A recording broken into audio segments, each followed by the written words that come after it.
Capítulo 38. Rusia despierta de su pesadilla.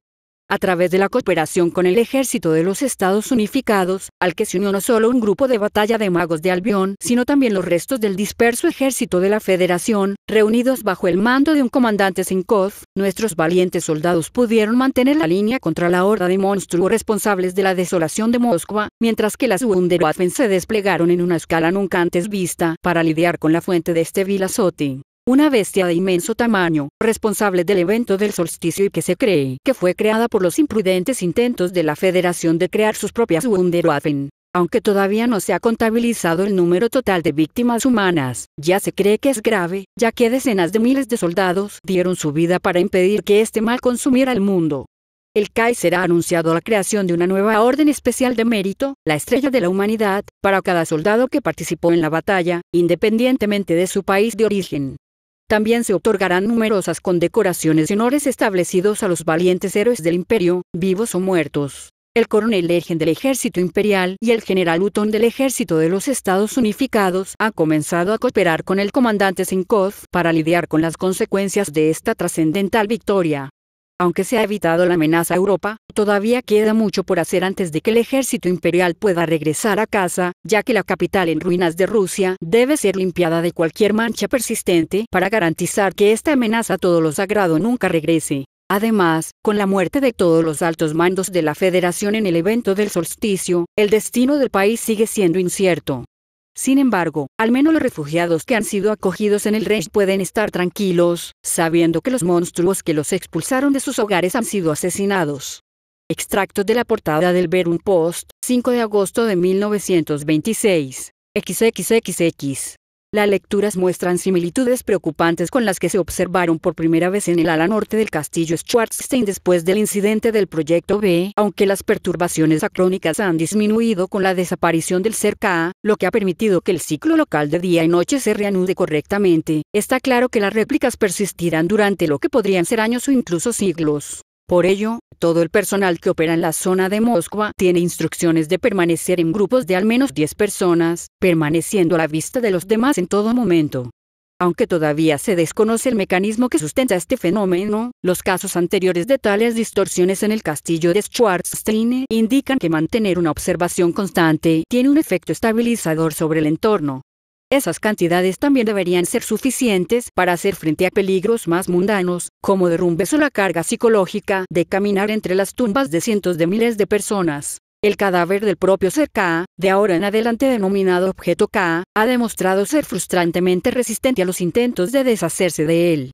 A pesar de la naturaleza proteica que mostró durante su batalla con el director, sus huesos son irrompibles por medios convencionales, y todas las espadas de maná, excepto las más concentradas, no han logrado penetrarlos. Si bien no hay duda de que los restos de la entidad serían un material de investigación fascinante, el riesgo de que se pierdan piezas, ya sea de forma natural o debido a la manipulación acrónica post-mortem por parte de la propia entidad, es demasiado grande como para correr el riesgo. Por ello, la recomendación oficial de la división es que, una vez que el cadáver se haya reducido lo máximo posible, se lo entierre bajo una cúpula de hormigón, reforzada con tantas capas de sellos arcanos como sea posible en el sarcófago resultante. El tiempo que tardarán en cesar las emanaciones del objeto K es una cuestión de pura conjetura en esta etapa, pero nuestros expertos recomiendan que seamos cautelosos y supongamos que la región podría permanecer contaminada durante los siglos venideros. De un informe de la división y sobre el lugar de la explosión de Moskva, 5 de agosto de 1926. XXXX. Colocar el núcleo de Mjolnir nuevamente en contención fue más difícil de lo que esperábamos, pero aún así lo logramos con solo 2 muertes adicionales, cuyos trajes protectores no pudieron proteger completamente de la presencia del cristal y que tuvieron que ser ejecutados antes de que sabotearan el proceso por completo. En cambio, la tasa de bajas entre los tiradores fue casi total. Nuestras estimaciones sobre la potencia de fuego de la Wunderwaffe eran claramente insuficientes, aunque todavía no se ha aclarado si esto se debió a un error en los cálculos iniciales o a las circunstancias únicas del campo de batalla que introdujeron variables imprevistas. Solo se encontró un superviviente en el lugar, el científico jefe estadounidense Nikola Tesla, que fue encontrado milagrosamente con vida, aunque gravemente quemado y con necesidad de curación mágica inmediata. Más del 80% del cuerpo del señor Tesla está cubierto de quemaduras y uno de sus ojos parece haberse derretido en su cuenca. Sus pulmones han resultado gravemente dañados por el aire sobrecalentado y la cantidad de daño a los nervios que ha sufrido es tal que, sin la curación mágica, probablemente nunca podría volver a levantar un bolígrafo. Sin embargo, gracias a la rápida intervención de los curanderos magos inmediatamente después de su descubrimiento, su condición ahora se ha estabilizado y su vida ya no corre peligro. Según las directrices establecidas por el director, el señor Teslus debe permanecer bajo vigilancia hasta que despierte, momento en el que se le examinará para comprobar si está contaminado por los mitos, tanto física como mentalmente. Nuestros aliados estadounidenses han sido informados de ello y, aunque no están contentos con la perspectiva de perderlo, comprenden la necesidad de ser cautelosos en este asunto. Dada la importancia del señor Teslus para el propio programa de superarmas de los Estados Unidos, se prestará la máxima atención a su tratamiento. De un informe de la división y sobre el estado del Proyecto M después de la operación Gottesmorder, 5 de agosto de 1926. XXXX. 5 de agosto de 1926, Campamento de las Fuerzas Aliadas. A pesar de todo, Andrei todavía estaba vivo. No había sido nada seguro. Muchos de los Okhotniks habían muerto en la batalla contra la Horda de la Madre Oscura. Menos de un tercio de su número original aún respiraba. Pero Andrei había llegado hasta el final. Había matado más bestias y visto morir a más hombres de los que podía contar, ahogando su miedo en sangre bajo la pálida iluminación de la Dama de las Estrellas hasta que el gran horror cayó. Lo había sentido morir, como todos los Okhotnik. Los sigilos de la abuela podían impedir que la Madre Oscura los controlara o los convirtiera en bestias, pero no cortaban por completos la conexión con la fuente de la no carne que les habían dicho que comieran. El dolor había sido indescriptible. Si no fuera por el hecho de que el progenie había sido afectado aún más, definitivamente habría muerto mientras arañaba el suelo y gritaba hasta quedarse ronco, completamente incapaz de defenderse. Pero el dolor había pasado y, en su lugar, había un vacío, en algún lugar profundo dentro de Andrei al que no podía nombrar. Sin embargo, al mismo tiempo, sentía como si le hubieran quitado un gran peso de encima, un peso al que se había acostumbrado sin darse cuenta en las últimas semanas, probablemente porque, después de la agonía que lo había consumido antes de que la abuela lo salvara, le había parecido demasiado insignificante como para preocuparse por ello. Un estado de ánimo extraño se había apoderado de las fuerzas aliadas, que al parecer era como se llamaba esa extraña colección de soldados de todo el mundo.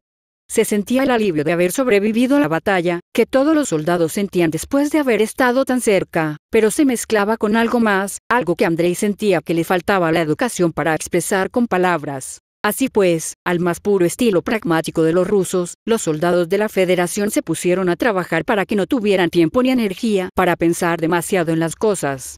Caminaron por el campo de batalla, clasificando los cadáveres entre los humanos, que debían ser purificados y enviados de vuelta a su tierra natal o enterrados allí mismo, y los de la progenie, que eran arrojados a las grandes piras iluminadas mágicamente. Era un trabajo duro y feo, pero había que hacerlo, y Andrei agradecía tener algo que hacer. Los suministros seguían llegando del Imperio. Además del combustible necesario para prender fuego a las pilas de cadáveres, la maquinaria logística imperial también traía suficiente comida para alimentar a todos y materiales para comenzar la construcción de una gran tumba para el cadáver de la Madre Oscura. Andrei no envidiaba a los arquitectos que tuvieron que idear un diseño para eso, pero sabía que cuanto antes se ocultara esa cosa del resto del mundo, mejor. Los soldados rusos que habían llegado de las regiones devastadas por la progenie hablaban de enviar cartas a los refugiados que habían buscado seguridad en el imperio, con la esperanza de que sus familias hubieran logrado salir con vida. Andrei, al menos, no tenía que preocuparse por eso. Su ciudad natal estaba tan lejos de Moscú como era posible, sin dejar de ser parte de la Federación. Lo cual, dado que Andrei no sabía leer ni escribir, no era poca bendición. Durante años, desde que abandonó su pueblo, Andrei había creído saber lo que le deparaba el futuro. Lucharía, obedecería órdenes y, a menos que tuviera mucha suerte, moriría y sería olvidado. El único reconocimiento de su muerte que el partido le daría sería una breve carta a su familia, acompañada de una medalla barata. Pero ahora estaba vivo y nadie, al parecer, estaba seguro de lo que le deparaba el futuro. Era una sensación extraña, pero, pensándolo bien, no le desagradaba. XXXX. Aunque la directora aún no ha despertado de su letargo, no veo motivos para creer que no lo hará de forma natural con el tiempo. Sus signos vitales siguen siendo fuertes y no puedo encontrar nada malo en ella, lo que supone un cambio con respecto a sus exámenes anteriores. Los cambios en su cuerpo resultantes del uso de Cosmos Blood se han revertido por completo. La directora de Gurechaf es, en apariencia, una niña normal de 10 años con la capacidad de maná de un mago aéreo estándar. Cualquier impacto mental que esto pueda haber tenido tendrá que evaluarse una vez que despierte, pero no se pudo encontrar ningún rastro de trauma físico durante mi examen. Esto va en contra de lo que todos esperábamos que sucediera si continuaba usando el suero, que era un colapso de sus funciones biológicas bajo la tensión de canalizar más maná del que cualquier cuerpo humano no mejorado es capaz de hacer, o quedarse atrapada permanentemente en su forma alterada. Si bien nuestra comprensión de los efectos de la ingestión repetida del Cosmos Blood sigue siendo altamente teórica a pesar de nuestros mejores esfuerzos, solo puedo suponer que algo debe haber sucedido entre la muerte de Cerca y la recuperación del director por parte del ayudante Serebrjakov y el mago aéreo Seraya. Tengo la esperanza de que, una vez que la directora despierte, pueda arrojar algo de luz sobre los detalles de su milagrosa recuperación. Sin embargo, por ahora, recomiendo que la devuelvan de inmediato al castillo Schwarzstein, donde se pueden emplear recursos adicionales para su recuperación y, lo que es más importante, no correrá el riesgo de verse expuesta a las consecuencias de la muerte de Cerca que aún no hemos identificado. La siguiente línea fue añadida después de que el resto del informe fue terminado, firmado y entregado, y claramente fue escrita por una mano diferente. Un entorno familiar al despertarse también podría ayudarla en su recuperación, y si está lejos de aquí, no podrá volver a ponerse a trabajar de inmediato, lo cual, conociéndola, definitivamente haría. Del informe confidencial del Dr. Yosefka, solo para los ojos del coronel Lergen, 5 de agosto de 1926. XXXX. Un poco menos de la mitad de los Werwolf desplegados como parte de la operación Gottesmörder cayeron en batalla. Los números exactos aún están por determinar, debido al precario estado de varios de los sobrevivientes incluso con sus habilidades regenerativas, y la remota posibilidad de que se puedan encontrar más heridos inmóviles en el campo de batalla en los próximos días. De los 41 Untoten que participaron en la batalla, 16 sobrevivieron al combate. Como todos ellos habían participado en la Endlosenacht, ahora sufren los mismos efectos secundarios que se observaron anteriormente por su número de usos. Primero, la incapacidad de cruzar grandes masas de agua, y luego un estado de letargo durante las horas del día. Aquellos que ya habían usado el suero 2 veces antes, además de los efectos mencionados anteriormente, han visto sus ojos completamente negros, lo que no afecta su visión, y han drenado el calor de su entorno, convirtiendo cualquier habitación en la que se encuentren a temperaturas gélidas. Además, nuestras reservas de sangre de mago están casi agotadas. Todo lo que podemos hacer es mantener a los Untoten supervivientes alimentados con nuestro suministro disponible. Recomendamos enviarlos de vuelta al castillo Schwarzstein y más cerca de la fuente lo antes posible. Teniendo en cuenta el apego del ayudante Serebrjakov a la directora, para su propia situación particular, véase el informe adjunto por separado, y las recomendaciones de la doctora Yosefka, sugerimos que sean transportados junto con la propia directora. Solo 3 de los UNEN siguen en funcionamiento y 4 de los otros no se pueden reparar, ya que las entidades que se encontraban dentro de ellos perecieron durante su batalla contra los Kinder. Solo un par de lunarcas han sobrevivido, aunque se cree que fueron los que se llevaron la peor parte entre los supersoldados de la división. Ninguno de los Pupen ha perecido, aunque todos, excepto Gunther, deberán ser enviados de regreso al castillo Schwarzstein para que el profesor Hermann pueda reconstruir sus cuerpos de oricalco, y deben mantenerse fuera de la vista de los no miembros de la división y para evitar el pánico. Nota al margen. Dada la cantidad del castigo que recibieron algunas instancias del Proyecto P, la teoría de larga data de que solo pueden ser verdaderamente destruidos a través del poder mágico puro ha ganado nueva evidencia. Consulte el informe de prueba P-19 para obtener detalles adicionales sobre esta hipótesis. Como los rifles M912 eran tan efectivos contra la progenie, los soldados entrenados en su uso fueron desplegados en las secciones de las líneas defensivas que corrían más riesgo, y esto se refleja en sus propias bajas. De los 600 soldados imperiales equipados con M912, menos de 200 sobrevivieron a la batalla. Las entrevistas preliminares a sus camaradas indican que la progenie se centró en ellos, habiéndolos identificado como los más peligrosos del enemigo al que se enfrentaban. Nota al margen. Los soldados sobrevivientes informaron de un fenómeno extraño en sus armas en los instantes previos al disparo del proyectil M, ya que los M912 comenzaron a vibrar y zumbar, a veces con la suficiente violencia como para desviar su puntería. También estamos investigando informes de que varias armas podrían haber detonado directamente al mismo tiempo, estallando en grandes bolas de energía que destruyeron todo a su alrededor, ya fueran humanos o progenie. En resumen, la operación Gottesmörder fue la batalla más costosa jamás librada por la división Y. Sin embargo, no cumplimos con las peores estimaciones del director y se evitó el escenario catastrófico de que la influencia del cerca se extendiera a todo el continente. Las habilidades reveladas por el cerca durante la batalla demostraron claramente que las medidas extremas que se tomaron en el periodo previo a la operación estaban justificadas. Extracto de un informe interno de la División I, solo para el coronel Lergen, 5 de agosto de 1926. XXXX. Coronel Lergen. Nuestra primera prioridad debe ser asegurar que las consecuencias de todo este asunto sean contenidas. Luego, nuestros países tendrán que actuar para evitar una crisis humanitaria en toda Rusia. El colapso de la Federación en una serie de territorios independientes dirigidos por señores de la guerra no es lo que el Reich desea, pero, por desgracia, eso podría ser inevitable en este momento. General Hutton, ¿de verdad? Pensé que el imperio estaría feliz de engullir la mayor parte posible de las regiones occidentales. Incluso con la historia entre sus países, dada la situación, podrían salirse con la suya, y no es como si muchos otros países estuvieran dispuestos a alinearse para detenerlos. Después de todo esto, comandante Zinkov, no estoy de acuerdo, general. Incluso si ellos asumieran el papel principal en la salvación de la madre patria de ese monstruo, una ocupación imperial sería desagradable. Coronel Lergen. En tiempos normales, no negaré que habría gente en Berlín que se sentiría tentada por semejante propuesta. Pero con Moscú en su estado actual, el caos en Rusia solo nos pondrá a todos en peligro. Y si los rusos creen que el imperio está utilizando sus circunstancias actuales para invadir, el caos es exactamente lo que tendremos. No sé qué pensarán ustedes, pero yo puedo imaginarme fácilmente a algún aspirante a zar creyendo tontamente que puede encontrar la clave de la supremacía en las ruinas de la capital y empezar de nuevo todo este lío. Comandante Zinkov, quiero decir que estás equivocado, pero no puedo. El problema, bueno, uno de ellos, en todo caso, es que, por lo que sé, ya no existe una federación. Moscú era el lugar donde el partido concentraba todo su poder, y ahora todo eso ha desaparecido.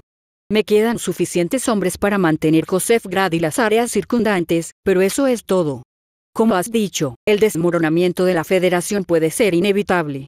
Coronel Lergen. Mis órdenes eran ocuparme del cerca y evitar cualquier amenaza a la patria procedente de la Federación.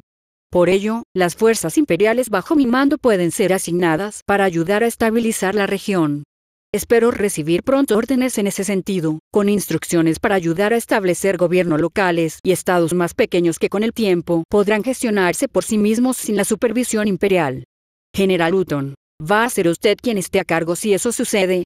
No me malinterprete, es claramente competente, coronel Lergen, pero gestionar algo así parece demasiado para un coronel. Coronel Lergen, Dios, espero que no. Me dieron el mando general de las fuerzas imperiales para esta operación debido a mi familiaridad con la división y las guerras de los mitos, pero estabilizar la región está muy por encima de mi nivel salarial. Creo que Berún enviará a alguien de mayor rango que yo para que se haga cargo, una vez que se haya realizado la limpieza inmediata. Comandante Zinkov, ¿y está seguro de que quien lo reemplace no intentará aumentar su prestigio en el Reich empujando sus fronteras hacia el este? Coronel Lergen, como dije, no tenemos intención de anexionar Rusia. Por un lado, es demasiado grande para que lo hagamos, incluso si enviáramos a todos los soldados del ejército. Por otro lado, la expansión a través de la conquista nunca ha sido el objetivo del Reich desde que comenzó la Gran Guerra. Solo buscamos proteger nuestra propia tierra y a nuestro pueblo. Comandante Zinkov, no es exactamente lo que oí, pero lo que oí fue la versión de la realidad del partido, y todos sabemos lo que eso significa. Confiaré en usted en esto, coronel, aunque en realidad no tengo muchas opciones.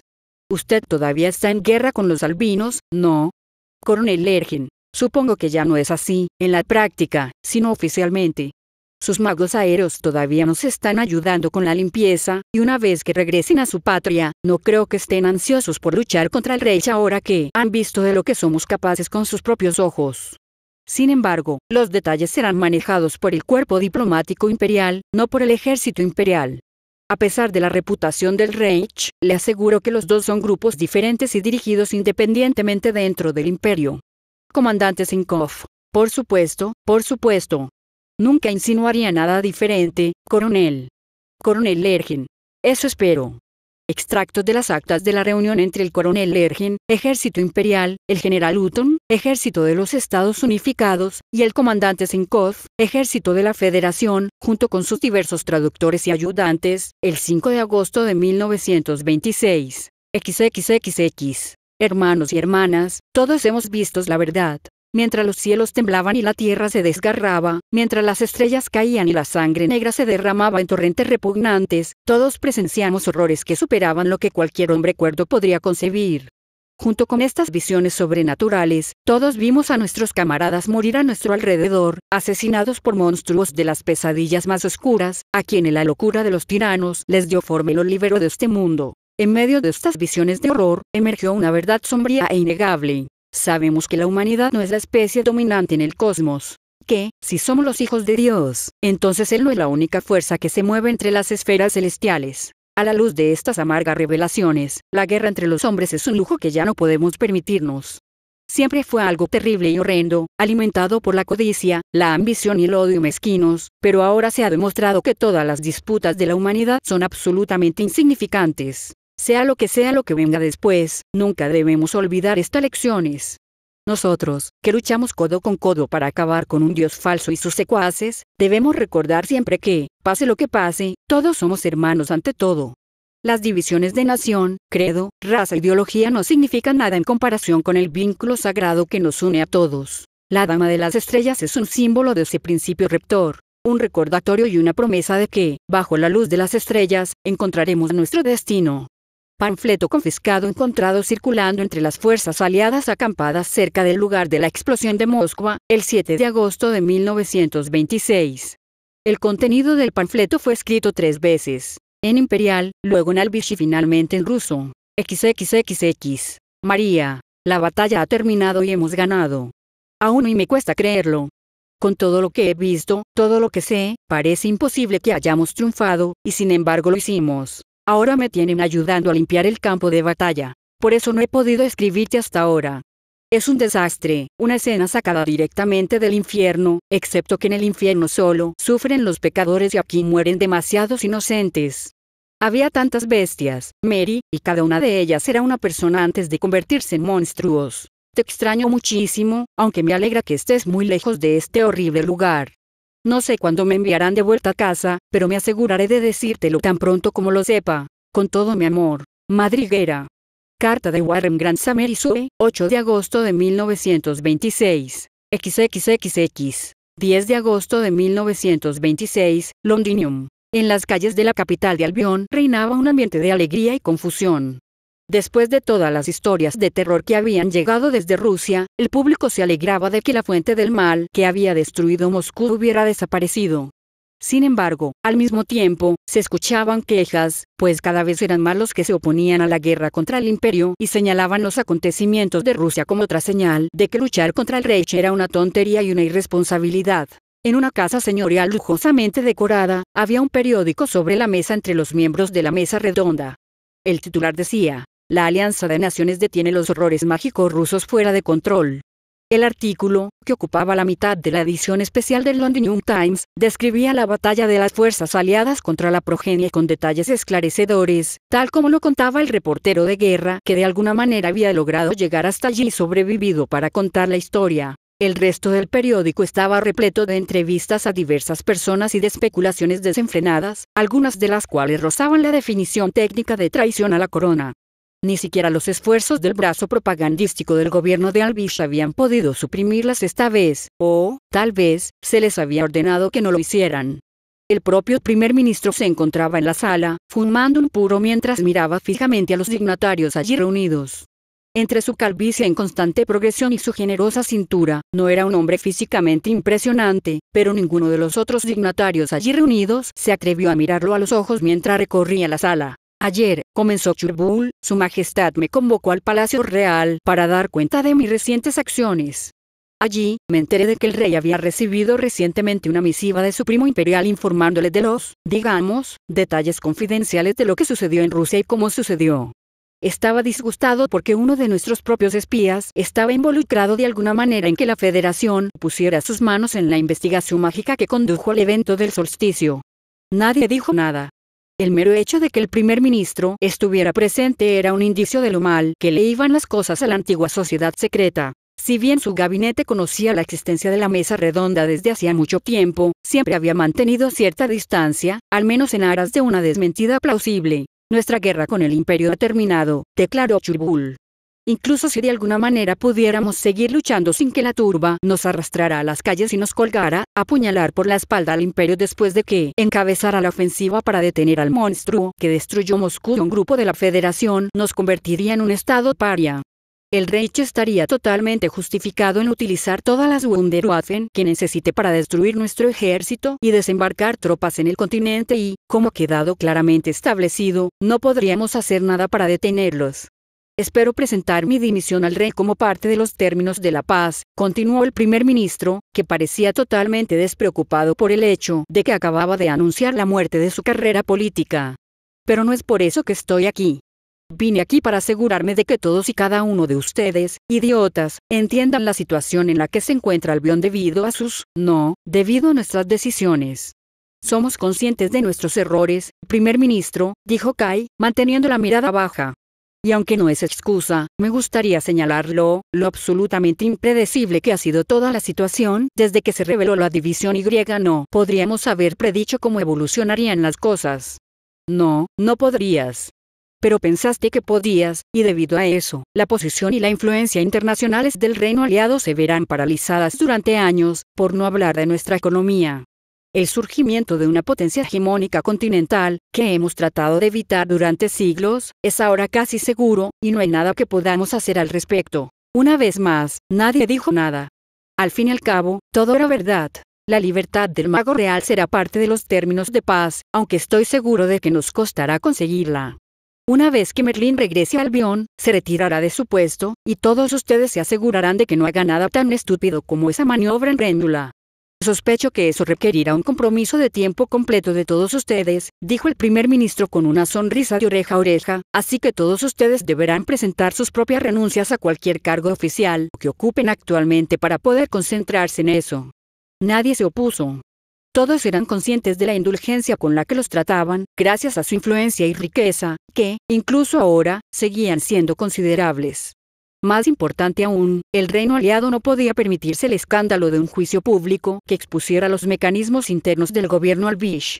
Así que, en lugar de eso, serían silenciosamente barridos de lado. El gobierno de Churchill cargaría con la culpa de los errores de la nación en los últimos años y, con el tiempo, el país podría resurgir. A pesar de todos sus pecados, a pesar de toda su arrogancia y derecho, los miembros de la mesa redonda seguían siendo patriotas, aunque, como les susurraba una voz oscura a cada uno de ellos, los innumerables soldados que habían dado sus vidas en Rusia y otros campos de batalla de la Gran Guerra no considerarían el hecho de abandonar sus carreras políticas y retirarse con comodidad y lujo como una especie de sacrificio real. Señor primer ministro, preguntó a Gravadine, hablando en voz alta por primera vez desde que había comenzado la reunión. Hay otro asunto que tratar. Churchill miró al jefe de espías con enojo durante unos segundos y luego asintió brevemente. Agraven sacó una pequeña urna de plata de debajo de su chaqueta y la colocó cuidadosamente sobre la mesa entre ellos. Kai la identificó de inmediato como una urna funeraria, del tipo en el que se colocaban las cenizas de aquellos que, por razones de preferencia personal o necesidad, eran incinerados al morir. Esta parecía ser de fabricación imperial y en su superficie había un nombre grabado en elegante cursiva. Christopher Ward, 13 de abril de 1892, 15 de enero de 1926. De Rusia con amor. Ayer lo entregó la oficina de correos a la sede de los servicios secretos, explicó el jefe de espionaje con un tono de voz profundamente descontento. Por lo que pudimos ver, el mensajero tampoco tenía idea de dónde lo entregaba, pero tenía mi nombre en el paquete. ¿Y es ceniza humana?, preguntó Mordred, algo inquieto. De nuevo, hasta donde pudimos saber usando magia, la composición química es correcta y hay suficiente para explicar a un adulto como lo era el agente 404. Ya veo. Qué amable por parte de los duendes enviar al pobre bastardo a casa. Espero que devuelva los restos a la familia del tipo, preguntó Churchill. El agente 404 no tenía familia, primer ministro, respondió a Gravadine. La mayoría de nuestros agentes de campo son iguales. Se necesita un tipo de hombre muy especial para hacer el tipo de trabajo que se les exige, y los vínculos personales hacen que eso sea más complicado. Entonces tratarás estos restos con toda la dignidad que merecen, ordenó el primer ministro con el ceño fruncido. Aunque acabara revelándoles todos tus secretos a los Sims, fue tu metedura de pata lo que lo llevó allí en primer lugar. Por supuesto, respondió Agravaine, ofendido por el hecho de que el asunto se hubiera puesto en duda. Pero el punto es que el agente 404 era nuestro agente de mayor rango en el imperio. Conocía la mayoría de nuestras operaciones y redes allí. Si la división y pudo obtener su nombre y la dirección de nuestro cuartel general de él, entonces es lógico que también extrajeran todo lo que estaba más cerca de casa. Saquen a todos, ordenó Churbul. Todos. Jadeó Agravain. Señor, tenemos agentes que han estado viviendo en secreto durante años, décadas incluso. Son ciudadanos del imperio en todos los sentidos que importan. Extraerlos, especialmente en un momento como este, causará menos problemas que si los propios espías del imperio son los que no los envían en más cajitas bonitas como esta. Rugió Churbul, señalando con un dedo regordete la urna de plata que había sobre la mesa. Así que será lo último que hagas antes de pasarle el cubo a tu sucesor, pobre bastardo. Saca a todos los agentes que tenemos del imperio y dales apoyo a todos los que lo necesiten para que se labren una nueva vida en otro lugar. No me importa lo que cueste, no, en realidad, olvídate de eso. Sí me importa lo que cueste, así que vosotros tres le pagaréis con vuestros fondos personales. Es lo mínimo que podéis hacer para ayudar a limpiar este desastre de guerra. Mordred, Kai y Agravain se miraron y asintieron, aceptando la decisión del primer ministro.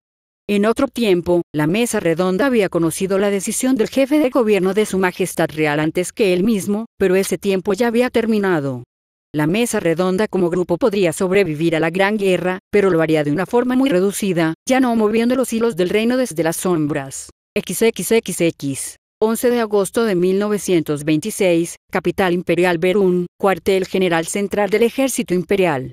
Entonces, ¿los albinos se rinden?, preguntó el general Rudersdorf mientras levantaba la mirada del comunicado que estaba leyendo. No lo diría con esas mismas palabras, respondió su viejo amigo, el general Setour, con un tono divertido.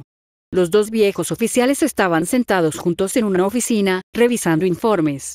Fuera de la ventana, el sol se había puesto hacía rato. Setour había enviado a todos los demás a casa, pero los dos se habían quedado para terminar de ocuparse del papeleo y los informes. Y ellos tampoco lo harían. Seguramente no podrías encontrar ese término en particular en ninguna parte de su carta. Es cierto, admitió Rudersdorf. Debo admitir que me impresiona la habilidad de oratoria de quien escribió esto. Se las arregla para hacer que suene como una disculpa por prolongar la guerra después de la rendición de la República de Franco y desatar una horda de monstruos devoradores de carne que habrían devorado la capital de Kemet de no ser por nosotros, sin admitir realmente ninguna culpa. Sacudió la cabeza. Aún así, a pesar de toda su desvergüenza, saben que todo el mundo sabe lo que hicieron y tendrán que pagar el precio por ello. ¿Qué crees que podemos sacar de esto? El reino aliado va a perder su control sobre Kemet, eso es seguro, reflexionó Setour, mientras se acariciaba la barbilla pensativamente. El rey ha estado contactando discretamente al Reich en busca de ayuda para asegurar la independencia total de su país desde todo este desastre casi total con el descubrimiento de la ciudad sin nombre, y sacar el canal de Swan de las manos de Albión será un gran golpe para su fortaleza económica en el escenario mundial. No podría haberle sucedido a un imperio global mejor, dijo Rudersdorf con una sonrisa. Sí, así es, respondió Setour, con una sonrisa idéntica en su rostro. El reino aliado había sido una espina en el costado del imperio durante mucho tiempo. Ahora, por fin, habían sido derrocados de su posición como titiriteros de Europa. Por supuesto, eso no es lo más importante que está pasando a nivel diplomático. Se habla de organizar una conferencia entre los países con armas de los mitos, es decir, nosotros, Albión, los Estados Unificados y cualquier territorio que Senkov consiga mantener en Rusia. No estoy seguro de dónde ni cuándo, pero tendrá que ser pronto. La amenaza de la proliferación de los mitos necesita ser abordada, o de lo contrario la próxima guerra podría ser la última en la historia de nuestra especie.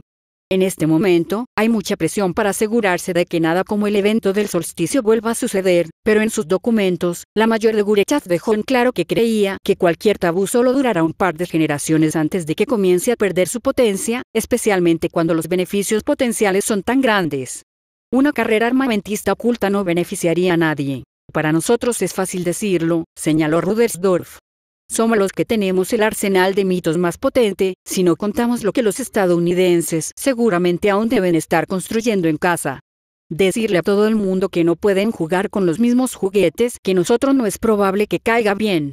La amenaza de un castigo violento será casi con toda seguridad necesaria, sí, coincidió Setour.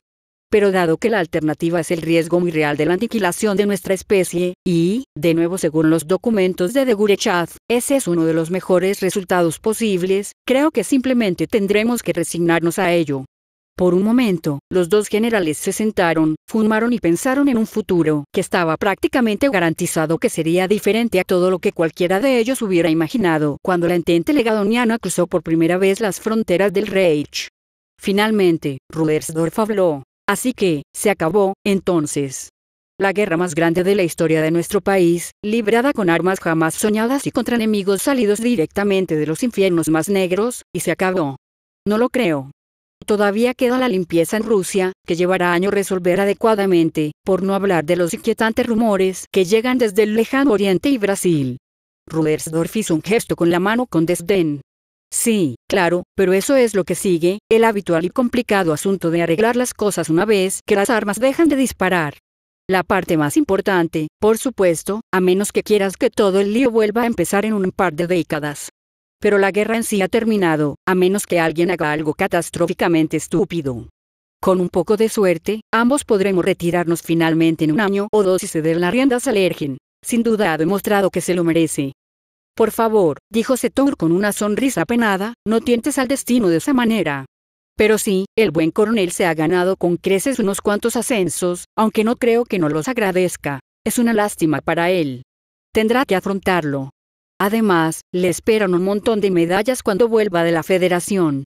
XXXX. 16 de agosto de 1926, Castillo Schwarzstein. Había sido una semana larga. Cuando desperté de mi coma exhausto después de luchar contra el cerca, me habían llevado de vuelta al castillo Schwarzstein y la operación Gottesmörder había terminado, salvo por la limpieza, que, se creía, tomaría semanas, si no meses, incluso con la ayuda de la magia para acelerar las cosas. Mis recuerdos de mi batalla contra la entidad de la clase 9 eran confusos.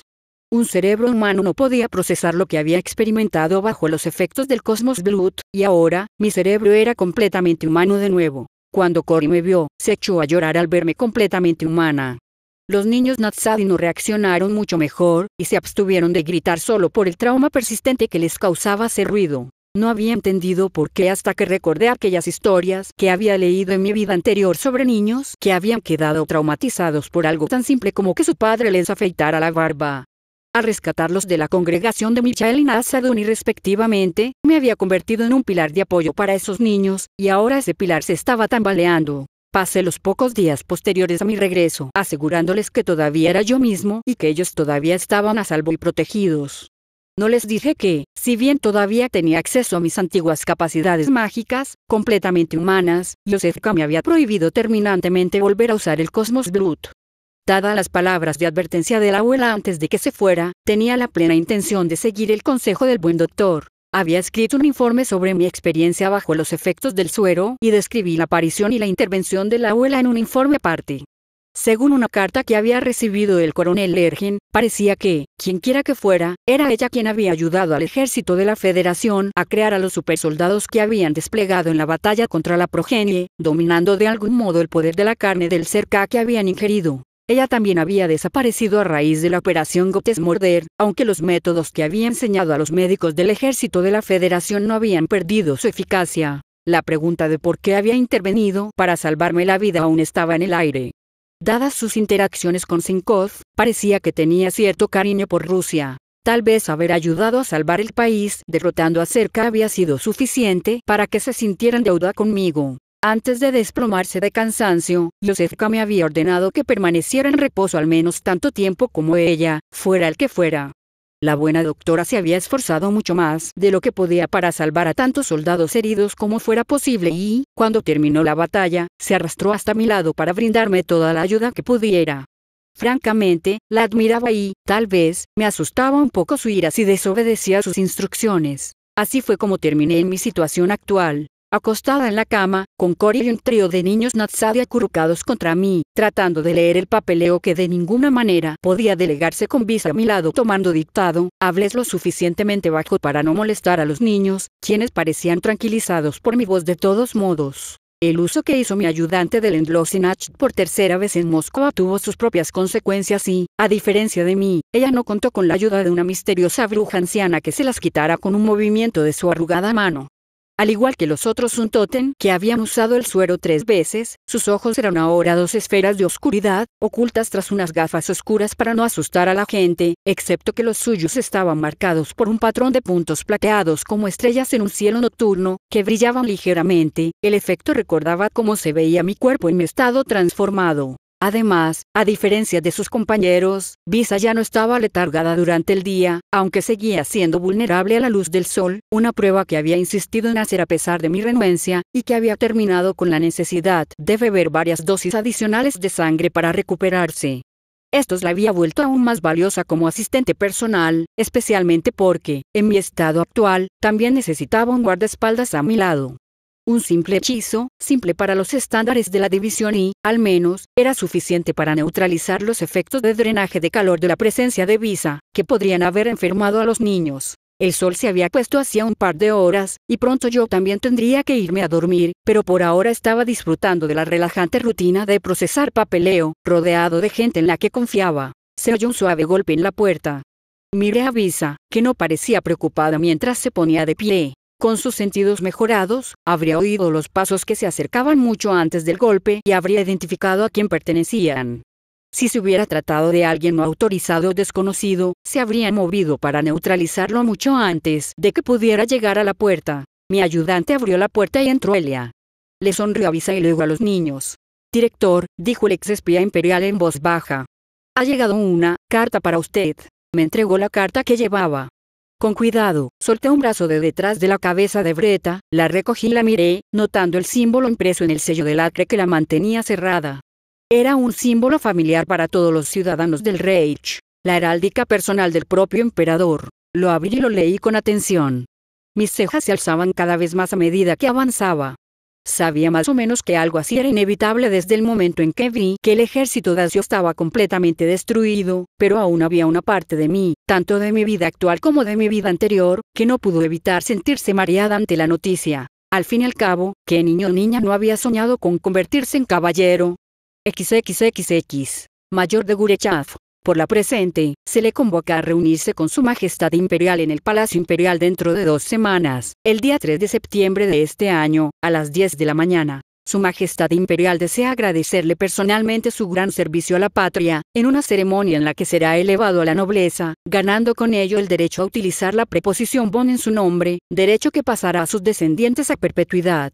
Debido a la magnitud de sus logros, la ceremonia se llevará a cabo con toda la familia imperial presente. Sin embargo, debido a la naturaleza clasificada de dichos logros, no se permitirá la entrada a ninguna persona ajena a las instalaciones, y el motivo de su nombramiento como caballero permanecerá confidencial incluso cuando luego se haga público. Su Majestad Imperial ha expresado el deseo de hablar con usted en privado después de la ceremonia, para discutir asuntos de gran importancia para el futuro del imperio. Además, dado que la ceremonia se llevará a cabo dentro de la propiedad personal de la familia imperial, no se le permitirá llevar una escolta con usted dentro del palacio.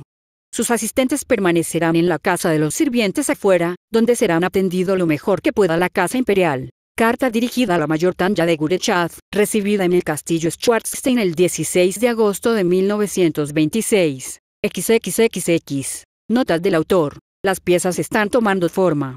Nos estamos acercando al final del juego, lo que se suponía que sería el capítulo 6 en el borrador original de esta historia, antes de que la musa lo hiciera crecer sin control. Ha sido un largo viaje y aún nos queda mucho camino por recorrer, pero el final está a la vista. Intentaré terminar esta historia para Joen, lo que sería apropiado. A más tardar, debería estar completa para finales de año. Como siempre, espero que hayas disfrutado este capítulo y espero conocer tus opiniones al respecto. Sariel fuera. Fin del capítulo 38.